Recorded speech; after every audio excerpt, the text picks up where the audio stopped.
எல்லாருக்கும் வணக்கம். Music director சொன்னார் அவர் இங்கே இருக்கிறதுக்கு காரணம் மேனேஜர் அப்படின்னு. நான் இங்கே இருக்கிறதுக்கு காரணம் வெளியில் இருக்கிற ஒரு நண்பர் காஃபி குடிச்சிருந்தேன், கூப்பிட்றாங்க அவங்களை போனாரு, வந்துட்டேன். அதனால தான் நான் இங்கே இருக்கேன், இல்லைன்னா இங்கே இருந்திருப்பேன். முதல்ல படத்தினுடைய ப்ரொடியூசர் அண்ட் ஹீரோ அரவி சாரை பற்றி சொல்லணும். வழக்கமாக பாம்பேலேருந்து ஹீரோயினை தான் இறக்குமதி பண்ணுவாங்க, இந்த வரை ஹீரோ இறக்குமதி பண்ணியிருக்காங்க. ஸோ டைரக்டர் சொன்ன கதையில் இம்ப்ரெஸ் ஆகி இந்த படத்தில் நானே நடிக்கிறேன்னு சொல்லி வந்திருக்காரு. அவர் மூலிமா ஒரு சின்ன விஷயத்தை நான் தெரிஞ்சுக்கிறேன். அதாவது முன்னெல்லாம் மஞ்சள் பை தூக்கிட்டு ஓடி வந்து படமாக்குறதுல ஒரு சக்ஸஸ் பண்ணான்னு சொல்லுவாங்க இல்லையா. இவரும் சின்ன வயசுலேயே பாம்பேக்கு ஓடி போயிட்டு பெரிய தொழிலதிபர் ஆகி அதுக்கப்புறம் இங்கே வந்து ஹீரோ ஆகிட்டார். ஸோ ஹீரோ ஆகணும்னு நினைக்கிறவங்க உடனே பாம்பே கிளம்புங்க, திருட்டு ரயில போடுங்க, தொழிலதிபராக மாறி ஹீரோவாக மாறிடுங்க. இது ஒரு ஷார்ட்கட் சொல்லியிருக்காரு. பட் அதுக்கு 20 வருஷம் ஆகும்னு நினைக்கிறேன். ஸோ நல்ல, அதாவது ஒரு பொன் முட்டையிடுற வாக்கு அப்படின்னா அது அவர் தான். நல்ல மனசுக்காரர். ஸோ எல்லாருக்கும், அதாவது டைரக்டர்லேருந்து ஆரம்பித்து அத்தனை பேருக்கும் கேட்டதை அனைத்தும் தேவையானதெல்லாம் பண்ணி ஒரு நல்ல மனதுடைய ஒரு ப்ரொடியூசர் ஹீரோ. இப்போ ஒரு படம் எடுத்துட்டாலே பல கஷ்டங்களெல்லாம் தாண்டினதுக்கு இவருக்கு நடந்த சில விஷயங்கள் இன்சிடென்ட்லாம் நடந்ததுன்னா நான் படமே எடுத்துக்க மாட்டேன், பாதி நின்று பாய் அப்படின்னு இருப்பேன். ஐயோ இப்படி இருக்கு, பயங்கரமாக இருக்குது, சினிஃபீல்டு கஷ்டமானது. பட் அத்தனை கஷ்டத்தையும் மீறி படம் எடுத்து அடுத்த படம் வர எடுக்கிறேங்கிறாரு. Water risk is taking. பரவாயில்ல, அந்த இது உண்மையுமே பாராட்டணும். அவருடைய அந்த துணிகரமான அவர் எடுக்கிற முடிவுக்கு என்னுடைய பெரிய பாராட்டுகள். கண்டிப்பாக அவருக்கு இந்த படம் ஒரு வெற்றி படமாக அமைஞ்சு 2வது படமும் மிகப்பெரிய வெற்றி படமாக அமையணும். அடுத்தது டைரக்டர் ஃப்ரான்சிஸ் ராஜா பல பெரிய இயக்குநர்கள்லாம் வேலை பார்த்துட்டு வந்திருக்காரு. ஒரு டிஃப்ரெண்ட்டான ஒரு பேய் படத்தை எடுக்கணும் அப்படின்ற மாதிரி வந்திருக்காரு. ஸோ நீங்கள் இதுக்கு முன்னாடி பார்த்துருக்கிற கோரமான முகங்கள் இல்லாமல், அழகான முகமும் இல்லாமல், உருவம் இருக்கா இல்லையான்னு தெரியாமல், கதை இருக்கா இல்லையான்னு புரியாமல் ஒரு மண்டை காஞ்சி ஒரு படம் எங்களுக்குலாம் சொல்லி அதை அழகாகவும் எடுத்திருக்காரு. எனக்கே ஆச்சரியமாக இருந்தது, இந்த கதையை எப்படி சார் எடுப்பீங்க நீங்கள் அப்படின்னு நான் கேட்டிருக்கேன். ஸோ என்னுடைய சந்தேகங்களுக்கெல்லாம் அங்கங்கே நிவர்த்தி செஞ்சு அழகான காரணங்களெல்லாம் சொல்லி அட்டகாசமான ஒரு படம் எடுத்திருக்காரு. ரொம்ப பொறுமையான ஒரு இயக்குனர். ஸோ எனக்கு அவர்கிட்ட பிடிச்ச விஷயமே அவரிடம் இருக்கும் அந்த பொறுமை. ஸோ ஒரு அறிமுக இயக்குனருக்கு தேவையான அத்தனை பொறுமையும் இருக்குது, அதை விட டபுள் படங்காகவே அவருக்கு இருக்குது. மற்றபடி இந்த இருவருக்கும் அந்த 2 புதுமுகங்கள், இயக்குனர் ப்ளஸ் ஹீரோ ப்ரொடியூசருக்கு, இந்த புதுமுகங்களுக்கு பயங்கரமாக தோள் கொடுத்து நின்ன மேனேஜர் ராஜேஷ் சார், அறிமுக இசையமைப்பாளர் Ravi sir, dance master Anand, இவங்கெல்லாம் பயங்கரமான சப்போர்ட். அவங்க படம் மாதிரி எடுத்து ஒர்க் பண்ணியிருக்காங்க. நான் கூட அப்படி லைட்டாக ஒர்க் பண்ணியிருக்கேன், அங்கங்கே அசிஸ்டன்ட் டைரக்டர், அசோசியேட் டைரக்டர் மாதிரிலாம் நானும் ஒர்க் பண்ணியிருக்கேன். ஸோ என்னென்னா சந்தோஷம், இந்த படத்துக்கு நம்மளோட மேக்ஸிமம் பங்களிப்பை கொடுக்கணுங்கிற அளவுக்கு அவ்வளோ நல்ல மனிதர்கள். ஸோ இந்த படம் நல்ல வெற்றி படமாக அமையறதுக்கு உங்களோட சப்போர்ட் தான் ரொம்ப முக்கியம். ரொம்ப சந்தோஷமாக நடித்து முடித்த படங்களில் இதுவும் ஒன்று. கண்டிப்பாக உங்களெல்லாம் திருப்திப்படுத்தக்கூடிய ஒரு படமாக இருக்கும். நன்றி. எல்லாருக்கும் வணக்கம். நான் அக்ஷயானந்த் பேசுகிறேன். இந்த படம் வாய்ப்பு கிடைச்சதுக்கு எனக்கு இந்த சான்ஸ் கொடுத்தாங்க. அருவி ஃபஸ்ட்டு ஒரு ஹீரோவாக நினச்சி தான் உள்ளே வந்தோம். ஏதோ ஒரு ஹீரோ பாம்பேலேருந்து டக்குன்னு ஒரு 50 டான்ஸர் போட்டு நம்ம நல்ல பேமெண்ட் வாங்கி போயிடலான்னு பார்த்தோம். எடுத்தோடனே சொன்னார், நீங்கள் டான்ஸ் மாஸ்டரில் என் ஃப்ரெண்டுன்னாரு. அதுலேயே தெரிஞ்சுக்கிட்டேன், ஆனால் வராது. அதே மாதிரி ரிஹர்சல்லாம் வந்து பாம்பேலேருந்து கிளம்புவார். இங்கே 7 o'clock யூனியன் ஆஃபீஸில் ரெடியாக இருந்துவார். நாங்கள் 8 o'clock வருவோம். அவர் 7:30 வந்து நிற்பார். நான் கேட்டால் டான்ஸ் ஆடணுவார். அப்படி ஒவ்வொன்றத்தையும் ஒரு இன்ட்ரெஸ்டிங்காக எடுத்து பண்ணார். ஃபஸ்ட்டு முன்னாடி ஆடுங்கன்னு சொன்னேன், ஆடிட்டே இருந்தார். 2வது லைன் வந்தார், ஃபஸ்ட் லைன் வந்தார். என்ன தாண்டி வந்து அடுத்த சாங் முடியும் போது இதுனா ஷார்ட்னு என்னையே கேட்டார். ஸோ அந்த அளவுக்கு இம்ப்ரூவ்மெண்ட் இருக்குது. ரொம்ப ஃபாஸ்ட்டாக இம்ப்ரூவ்மெண்ட் பண்ணார். டேரக்டர் சார் வந்து நம்ம எது கேட்டாலும் சாங்கில் எந்த சுச்சுவேஷன் இருந்தாலும் நம்ம கதை இருக்கும், நம்ம வேலை இருக்கான்னு சொன்னால் அது நல்லா இருக்குது, சூப்பராக இருந்தால் ஓகேன்னு சொல்லுவார். ஆர்டிஸ்ட் சாம் சார், ரவிபேரியா சார்லாம் எங்களெல்லாம் வந்து அவர்லாம் ரொம்ப சீனியர் ஆர்டிஸ்ட்டு, பிஸி ஆர்டிஸ்ட்டு. அவங்க எங்களை நல்லா என்கரேஜ் பண்ணாங்க. எந்த ஒரு ப்ரெஸ் மீட் கூப்பிட்டாலும் சரி, ஆடியோ ரிலீஸ் கூப்பிட்டாலும் சரி, ஒரு பேட்டி கூப்பிட்டாலும் 2 பேரும் வந்துடுவாங்க. ஸோ அந்த அளவுக்கு எங்கள் படத்தை ப்ரொமோட் பண்ணுறதுக்கு அவங்க எல்லாம் உறுதுணையாக இருந்தாங்க. எங்கள் படம் ஏன் சொல்கிறேன்னா, அருவி வந்து என்னன்னா எங்கள் ஃபேமிலி. இங்கே இருக்கிறவங்க எல்லாருமே அவர் ப்ரொடியூசராக நினைக்கிறேன். ஒரு ப்ரொடக்ஷன் பாய்ஸ் வேலை செய்ய சொன்னால் கூட நாங்கள் செய்வோம். அந்தளவுக்கு அவர் இங்கே பாசமாக இருக்கார், ஃபேமிலியாக பழகிருக்காங்க. அதனால தான் இவங்களாம் வந்திருக்காரு. டெக்னீஷியனாக வரல, நடிகராக வரல, இவங்க ஃபேமிலியாக இந்த ஃபங்க்ஷனுக்கு வந்திருக்கோம். நீங்களும் எங்கள் ஃபேமிலியாக இருந்து எங்களை நல்லா தூக்கி விடணும்னு கேட்டுக்கிறேன். தேங்க்யூ.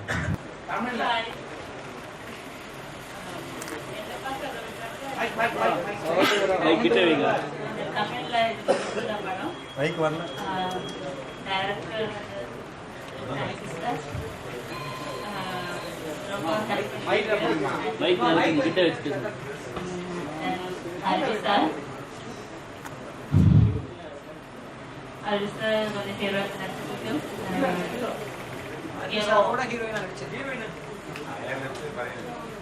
എല്ലാവരും ഭയങ്കര കംഫർട്ടബിൾ ആയിട്ട് വർക്ക് இந்த மூவி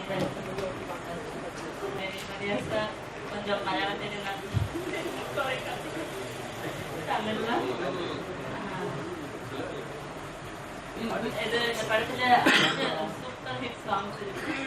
அதெல்லாம் வந்து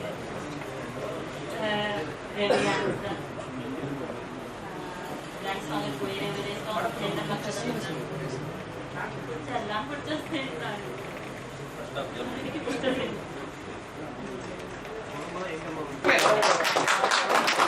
அவங்க படத்துல இப்படிதான் அழகா பேசியிருக்காங்க. நீங்க ஆனா அவங்க வந்து பேசுறது வேணா லாங்குவேஜ் ப்ராப்ளம் இருக்கலாம், ஆனா படத்துல வந்து பெஸ்ட் நிறைய பேர் பார்த்துட்டு என்கிட்ட கேட்டாங்க இந்த ஆர்டிஸ்ட் எங்க இருக்காங்க நான் சொன்னேன் நீங்க அதுக்கப்புறம் அட்ரஸ் தரேன்னு சொல்லிட்டு. அந்த அளவுக்கு அற்புதமா நடிச்சிருக்காங்க.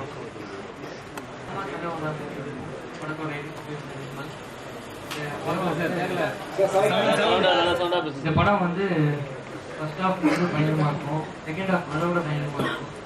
ஒரு சீனுக்கு இன்ட்ரெஸ்ட் பண்ணியிருந்தோம், எல்லாருக்கும் ஆர்டர் பண்ணியிருக்கோம். இந்த படம் நிச்சயமாக பாருங்க, தேட்டருக்கு போய் கேரக்டரும் பண்ணியிருக்கேன். படம் பார்க்கும்போது உங்களுக்கு வணக்கம், என் பேர் ராஜ். இந்த படத்தில் தயாரிப்பு மேற்பார்வையா பண்ணியிருக்கிறேன். அதோட இந்த படத்தினுடைய கதாநாயகி தாத்தாவை கேரக்டர் பண்ணியிருக்கிறேன். இந்த படம் அர்வி சார் வந்து பாம்பேல இருந்து வந்திருக்காரு. அவரு நாங்கள் எல்லாம் ஒரு ஏரியாக்காரங்க தான் பாம்பேல இருந்து வந்திருக்கிறோம். சார் எல்லாரும் இந்த படத்தை ஃபர்ஸ்ட் ஹாஃப்ல இருந்து செகண்ட் ஹாஃப் வரைக்கும் மிரட்டி இருக்காங்க. படம் நல்லா இருக்கு, எல்லாரும் அருமையா நடிச்சிருக்காங்க. எல்லாரும் திரையில வந்து பாருங்க. மாலை வேளையில் பெருந்திரளாக வந்திருக்கின்ற நண்பர்களே, இணையதள வலை உங்கள் அனைவருக்கும் எனக்கு வணக்கம். இந்த படத்தோட சீரியஸ்னஸ் வந்து ஆக்சுவலாக இவங்க பேசும்போது உங்களுக்கு யாருக்குமே ரிவீல் ஆகிருக்காது. ஏன்னா மேடையில் பேசுகிற மாதிரியே அவங்களால பேச முடியல. ராஜேஷ் சார் உணர்ச்சி வசப்படுறாரு பேசும்போது. அவங்க சாப்பிடும் இடத்துக்கு வந்து லாங்குவேஜ் ப்ராப்ளம். உண்மையிலே என்ன ப்ராப்ளம், இந்த படத்தோட ஸ்பெஷல் என்னன்னா, இந்த படத்தை பற்றி நீங்கள் பெருசாக எழுதணுங்கிறது தான் ஸ்பெஷல். ஏன்னா பல ஆவி படங்கள், பல பேய் படங்கள் வந்து ரொம்ப அழகா உலகிட்டு இருக்கு, நிறைய சக்சஸ் பண்ணிட்டு இருக்காங்க. லேட்டஸ்ட் தில்லுக்கு துட்டு வரைக்கும் பெரிய ஹிட். ஆனால் அந்த ஆவி படங்களுக்கெல்லாம் மணிமேடம் வைக்கிற மாதிரி ஒரு பேய் படம் வந்து இந்த படம். ஏன்னா பேய்க்கு வந்து பெரிய நகை இருக்கும், பேய்க்கு பெரிய முடி இருக்கும், பேய்க்கு பெரிய கண் இருக்கும் அப்படின்னா பார்த்தோம். பேய்க்கு ஒரு இதயம் இருக்கிற ஒரு விஷயத்த ஒரு அழகான ஒரு காதல் இந்த படத்துல அவங்க சொல்லியிருக்காங்க. சொல்ற மாதிரி சாவல் மேடத்துக்கு வந்து அவங்களுக்கு ஒழுங்கா பேச தெரியாம இருக்கலாம் அவங்க மலையாளி. பட் இந்த படத்துல பழைய சரிதா மேடம் இருக்காங்க இல்லையா, அவங்களுக்கு ஈக்குவலா கண் எக்ஸ்பிரஷன் அவ்வளவுதான் பண்ணிருக்காங்க. நான் இதை வந்து ஏதோ சொல்லணுங்கிறத சொல்லல, அவங்க கூடவே சேர்ந்து நடிச்சேன். இந்த படத்துல அவங்க தான் வந்து காதலிக்கும் பேய், அவங்க தான் ஹீரோவை காதலிக்கிறார். அப்புறம் அரவி சார் சொன்னாங்க இந்த பாம்பேல இருந்து காசு எடுத்து வந்து இந்த படத்தை பண்ணாரு. உண்மையில அப்படின்னு அவர் ஒரு படம் பண்ணதான் வந்தார், அவர் ஹீரோ நடிக்கணும்னு வரல. ஆனால் இந்த கதையை கேட்கும் போது இந்த மாதிரி ஒரு வித்தியாசமான படத்துல நடிக்கிறதுக்கு ஒரு பெரிய ஹீரோ தேவையில்லை, நானே போங்கிற முடிவு வந்தார். ஸோ அந்த அடிப்படையில தான் இந்த முடிவு எடுத்திருக்காரு. இந்த படத்துக்கு அப்புறம் அடுத்த படம் 666 ஒரு படம் ஆரம்பிக்க போறாரு. அதாவது டிஆர் வந்து கான்பிடென்ட்டுக்கு ஒரு உதாரணமா சொல்லுவாங்க ராஜேந்திர சார். அதுக்கு ஈக்குவலான ஒரு கான்பிடென்ட் அவர் படம் ஃபுல்லா நான் பார்த்திருக்கேன். அவருக்கு டப்பிங் பேசும்போது சரி, எனக்கு ஒரு ஸ்டைல் சார் விட்டுருங்க சார், ரஜினி சார் அவருக்கு ஸ்டைல் வரலையா, அதான் நான் வந்துடுவேன் அப்படின்பார். எதையுமே வந்து மற்றவங்க சொல்றதை கேட்டுட்டு தனக்குன்னு ஒரு ஸ்டைல் அந்த படத்துல அவர் ரிவீல் பண்ணியிருக்காரு. வழக்கமா வந்து ஒரு ப்ரொடியூசர் ஒரு ஹீரோவா இருக்கும்போது செலவு கம்மி பண்ணுங்க, அங்க கம்மி பண்ணுங்க, இதையும் எவ்வளவு கொடுக்குறீங்க, அவ்வளவு நிறைய நிபந்தனைகள்லாம் இருக்கும். அந்த எந்த நிபந்தனைகளும் இல்லாமல் மிக தெளிவா இந்த படத்துக்கு என்ன வேணுமோ அதை நீங்க பண்ணுங்க, என்னைய வந்து ஒரு ஹீரோவா மக்கள் ஏத்துக்கணும், அதுக்கு மட்டும் நீங்க சீன் பண்ணுங்க, எனக்கு பெரிய பில்டப் எல்லாம் பண்ணாதீங்கன்னு சொல்லிட்டு ரொம்ப இயல்பான ஒரு ஹீரோவா ஆர்வி சார் வந்திருக்காங்க. அப்புறம் அதுக்கப்புறம் சொன்னா இளையராஜா ஃபேமிலில இருந்து இசையமைப்பாளர் இளையராஜா சார் ஃபேமிலில இருந்து வந்தவர் தான் ரவி சார். யாருமே சொல்லுவேன். அவங்க வீட்டு செல்ல குட்டி இந்த படத்துல 10 லட்சம் லைக்ஸ் வாங்கிருக்குன்னு சொன்னாங்க. அது முழுக்க முழுக்க அவங்க ஜீன்ல உள்ளது. இந்த படம் ரிலீஸுக்கு அப்புறம் 1 கோடி லைக்ஸ் கிடைக்கும். நான் 5 பாட்டே நான் கேட்டேன்.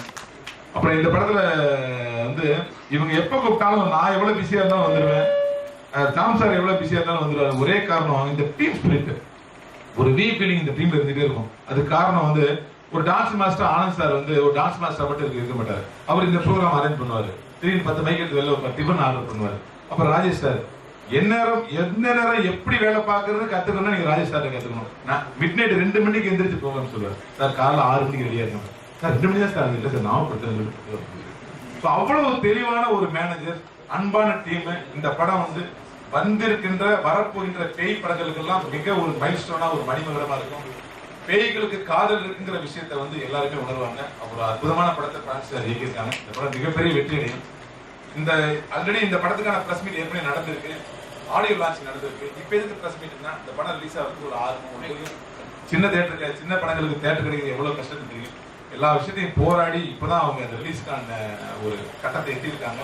அதுக்காக தான் இந்த ஒரு பிரஸ் மீட். இந்த பிரஸ் மீட்டை ஒரு பெரிய ஹீரோக்கு நடிச்சா எப்படி எழுதுவீங்களோ அது மாதிரி அவருக்கும் எழுதி இந்த படத்தை நீங்க ப்ரொமோட் பண்ணலாம் அப்படின்னு நான் உங்கள்கிட்ட வேண்டிக்கிறேன். அதுக்கப்புறம் வேற வந்துட்ட வெள்ளக்காரன் படத்துல மிக சிறப்பா அற்புதமா நடிச்சது எல்லாருமே எழுதிருந்தீங்க. மிகுந்த நன்றியை தெரிவிச்சுக்கிறேன். நன்றி. வணக்கம். என்னம்மாக்காக ஒரு நாங்கள் படம் பார்த்தீங்கன்னா ஃபர்ஸ்ட் நாள் வந்து நான் டைரக்டரை மீட் பண்ண போனேன். ஒன்றுமே சொல்லலை, இதே மாதிரி தான் நம்ம பண்ணுற மாதிரி போயிட்டு வாங்க, இதே மாதிரி தான் நடந்தது. இந்த இடத்துல அவர் நான் நன்றி சொல்லிக்கிறேன். அப்புறம் பார்த்தா படத்தில் ஓப்பனிங் ஒரு சேசிங் ஒன்று இருக்கும், அது ஒரே நாளில் நல்லா பிரமாதமாக எடுத்தோம். ரவிமரியா சார், சாம் சார், ஹீரோ எல்லாரும் கூட ஒரு பிரமாண்டமான ஃபைட் இருந்தது. இன்னும் இருக்குது, எடுக்கல. ஏன்னா படத்துக்கு இது தேவையில்லை நினைச்சிட்டாங்க. லாஸ்ட் நேரத்தில் கேன்சல் பண்ணாங்க. எடுத்துனா இன்னும் கொஞ்சம் நல்லா இருந்திருக்கும். பட் ஆனால் டைரக்டர் சொல்லிட்டார் படத்துக்கு அது ஃபைட்டுலாம் இல்லை மாஸ்டர், இது வரைக்குமே செம்மையாக வந்திருக்கு, நல்லா வந்திருக்குன்னு சொன்னாங்க. படம் தேட்டரில் பாருங்க. நன்றி. எல்லாருக்கும் வணக்கம். இன்றைக்கு மாலை நேரத்தில் உங்கள் பக்கத்தில் முதல் மகிழ்ச்சி ஒரு அறிவிக்கிறேன். இந்த படம் ஆகஸ்ட் 5க்கு வெளியிட போகிறோம்.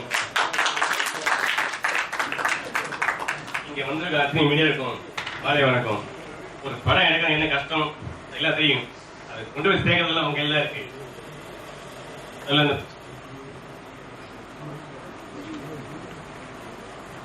ஆனா இது ஒரு பேய் படம் தான். அந்த பேய் இல்லாத பேய் படம். இந்த படத்துல 5 சாங் இருக்கு. ஒரு சாங் யூனிசன் பாடியிருக்காரு, ஒரு சாங் வெங்கடேஷ் பாடியிருக்காரு, ஒரு சாங் திருஞ்சி பாடியிருக்காரு. அதுல இந்த படத்துல டைரக்டர் பிரான்சிஸ், இசை ரவிமரியா, விஜயன், பிரிகர் பாஸ்கர், டிரான்ஸ்பாஸ்டர் அக்ஷாரன், 2 மாசம் நாங்கள் வந்தா எல்லாருக்கும் நன்றி. இந்த பத்திரிகையாளர் கையில் தான் இருக்கும். எல்லாரும் வந்து படத்தை கொண்டு போய் சேர்க்கணும். உங்கள் அன்போடு கேட்டுக்கொள்கிறேன். வணக்கம். இந்த படத்துல வந்து ஒரு இயக்குனரா என்னோட ஹீரோவா நான் ஒரு விஷயம் சொல்லணும். நான் நிறைய படத்துல அசிஸ்டண்டா ஒர்க் பண்ணியிருக்கிறேன். நடிகர்கள் நடிப்பு பார்த்திருக்கேன். அஜித் சார்ல இருந்து நான் நிறைய பேர் பார்த்திருக்கேன். சார் மாதிரி பிரியாணி படம் நடிச்சிருக்கேன். இந்த பத்திரிகையாளர் சந்திப்புல இவரை பத்தி ஒரு விஷயம் சொல்லணும். புதுமுகம் தான் நடிச்சுட்டு இருக்கிறாரு. படத்தோட கிளைமாக்ஸ்ல கிளிசரின் போடாம அழுத ஒரு புதுமுகம் சொன்னா அது அருவியா தான் நிச்சயம் இருக்க முடியும். ஏன்னா நான் போய் கிளிசரின் எடுத்துட்டு போய் கிளைமாக்ஸ்ல வந்து சார் ரொம்ப நேரம் அழுகணும் சார் சொல்லி கண்ணை கொடுங்க அப்படிங்கிறேன். வெயிட் அண்ட் சீன் அவார்டு உள்ள போனார். திரும்பி வந்தாரு. அந்த பில்லர்ல கையை வச்சுட்டு கேமரா எங்க இருக்குன்னு கேட்டாரு. நீங்க படத்தை பாருங்க. கிளைமாக்ஸ்ல வந்து அவ்வளவு அற்புதமா கண்ணீர் அப்படியே, அதாவது என்ன பழைய சிவாஜி ஆக்டிங் இருக்காது, இப்ப இருக்கிற நடிகர்கள் இருக்காது, மைல்டா பண்ணிப்பாரு. ஆனா கண்ணு நடிக்கும், கண்ணும் இந்த கண்ணீரும் நடிக்கும். அது எந்தவித ஒரு கிளிசரனும் நான் சொல்லி கொடுக்காம நடிச்சாரு. ஸோ மிகப்பெரிய ஒரு ஹீரோ நம்ம தமிழ் சினிமாவுக்கு கிடைச்சிருக்கிற திருப்தி எனக்கு அன்னைக்கே கிடைச்சிருச்சு. ஸோ அது ஒரு புதுமுகம் கிளிசரன் இல்லாமல் அழுகிறார் அப்படின்னா தமிழ் சினிமாவுக்கு அது புதுசு. அதனால அது மிகப்பெரிய சாதனையா நினைக்கிறேன். Thank you sir.